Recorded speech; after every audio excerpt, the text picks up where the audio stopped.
பிஸ்மில்லாஹிர் ரஹ்மானிர் ரஹீம். கண்ணியமிக்க சகோதர சகோதரிகளே, அல்லாஹ்வின் நல்லடியார்களே, அஸ்ஸலாமு அலைக்கும் வரஹ்மத்துல்லாஹி வரகாத்துஹு. அல்ஹம்துலில்லாஹ். அல்லாஹும்ம ஸல்லி அலா முஹம்மதின் வஅலா ஆலி முஹம்மதின் வபாரிக் வஸல்லிம். இன்றைக்கி நம்ம பார்த்திங்கன்னா ஒரு சிறப்புக்குரிய ஆயத்தை தான் பார்க்க போகிறோம். ரொம்ப குறைந்த அமல் தான், ஆனால் அதிக பலன்கள் கொண்டுள்ள ஒரு ஆயத்துன்னு சொல்லலாம். இதை பற்றி இமாம் பகவி ரஹ்மத்துல்லாஹி அவர்கள் சொல்கிறாங்க. நபி ஸல்லல்லாஹு அலைஹி வஸல்லம் அவர்கள் ஒரு ஹதீஸில் கூறியதாக, யார் ஒருவர் இந்த ஆயத்தை ஓதுகிறாரோ அவர்களுக்கு 70 தேவைகள் நிறைவேற்றப்படும். இன்னும் அவர்கள் மேலே அல்லாஹ் 70 முறை அருட்பார்வையை பார்க்குறான். அதாவது அல்லாஹ் என்ன பண்ணுறான், ரஹ்மத்தான பார்வையை 70 முறை பார்க்கிறான். அது மட்டும் இல்லை, அவர்களுக்கு பார்த்திங்கன்னா பலரை விட உயர்ந்த அந்தஸ்தை உலகத்திலையும் கொடுப்பான், மறுமையிலையும் கொடுப்பான்னு சொல்லப்பட்டிருக்கு. சுபஹானல்லாஹ். நமக்கு எத்தனையோ நேரத்தில் பார்த்திங்கன்னா ஒரு உயர்ந்த இடத்துல இருக்கணும், உயர்ந்த செல்வாக்கில் இருக்கணும்ல ஆசை இருக்கும். அந்த ஒரு உயர்ந்த இடத்தையும் அல்லாஹ் என்ன பண்ணுறான், இது மூலமாக கொடுக்குறான். 70 தேவைகளை நிறைவேற்றுகிறான். அதே மாதிரி பார்த்தா எதிரிகள் யாராவது இருக்காங்க, பொறாமைக்காரர்கள் யாராவது இருக்காங்கன்னா அவங்கள விட்டு உங்களுக்கு பாதுகாப்பு கிடைக்கும்னு சொல்லப்பட்டிருக்கு. சுபஹானல்லாஹ்.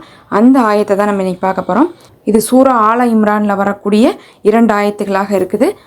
அந்த ஆயத்து தான், ஷஹீதல்லாஹு அன்னஹு லா இலாஹா இல்லாஹுவ வல் மலாயிகத்து வ உலுல் இல்மி காயிமன் பில் கிஸ்த் லா இலாஹா இல்லாஹுவல் அசீசுல் ஹக்கீம் குலில்லாஹும்ம மாலிகுல் முல்கி துஹுத்தில் முல்க மன் தஷாஉ வ தஞ்சிஉல் முல்க மிம்மன் தஷாஉ வ துஹிஜ்ஜு மன் தஷாஉ வ துதில்லு மன் தஷாஉ பியதிஹில் ஹைர் இன்னக அலா குல்லி ஷைஇன் கதீர் தூலிஜுல் லைல ஃபின்னஹாரி வ தூலிஜுன் நார ஃபில் லைலி வ துஹ்ரிஜுல் ஹய்ய மினல் மையித்தி வ துஹ்ரிஜுல் மையித்த மினல் ஹய்யி வ யர்சுகு மயசாஉ பிஹைரி ஹிசாப்.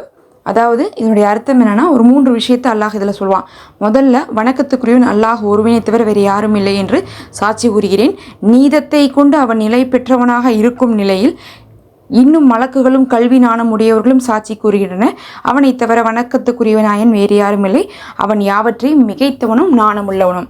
முதல் விஷயமே என்னென்னா, அல்லாஹ் தான் வணக்கத்துக்குரிய நாயன்னு சொல்லிட்டு நம்ம சாட்சி பகர்றதை நம்ம சொல்கிறோம். அதுக்கு நம்ம அத்தாட்சி என்ன சொல்கிறோம், மலக்குமார்களை வச்சோம், இன்னும் அறிவுடையவர்களை வச்சு எல்லாருமே அதை தான் நம்புகிறோம் அப்படிங்கிறதையும் நம்ம சொல்கிறோம். அப்போ முதல்ல ஏக இறை கொள்கையை சொல்கிறோம். ரெண்டாவதாக என்ன சொல்கிறோம்னா, யா அல்லாஹ், ஆட்சிக்கு அதிபதியே, நீ நாடுகிறவனுக்கு ஆட்சியை கொடுக்கிறாய், நீ நாடுகிறவனை விட்டு ஆட்சியை அகற்றுகிறாய், நீ நாடுகிறவனை கண்ணியப்படுத்துகிறாய், நீ நாடுகிறவனை இழிவுபடுத்துகிறாய், நன்மை தீமை எல்லாமே உன் கையில் தான் இருக்குது, உனக்கு தான் எல்லா சக்தியும் இருக்குது அப்படிங்கிறத ரெண்டாவது ஆயத்துக்கான அர்த்தம். அதாவது என்ன விஷயம் சொல்கிறோம், அல்லாஹ் நாடுறவங்களுக்கு ஆட்சி கிடைக்குது, இல்லாதவங்களுக்கு ஆட்சி இல்லை. அதே மாதிரி நான்னா அல்லாஹ் உயர்த்தி கண்ணியப்படுத்திக்கிறான், இல்லாட்டினா கண்ணியப்படுத்துறது இல்லை.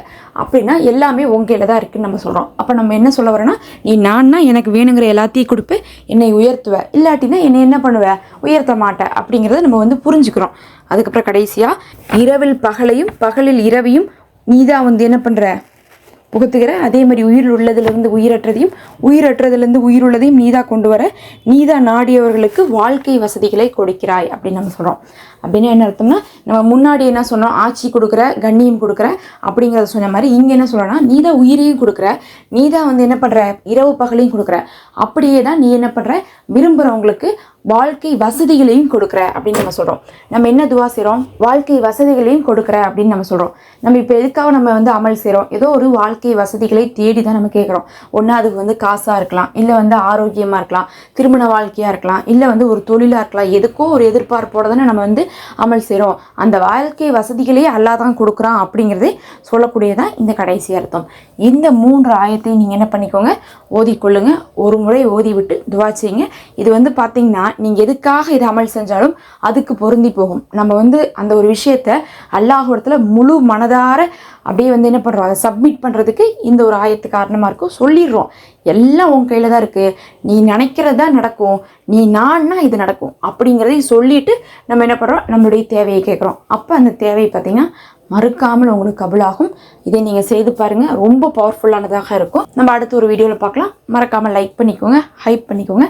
நம்ம சேனலில் மெம்பர்ஷிப் இருக்குது, விரும்புகிறவங்க ஜாயின் பண்ணிக்கோங்க.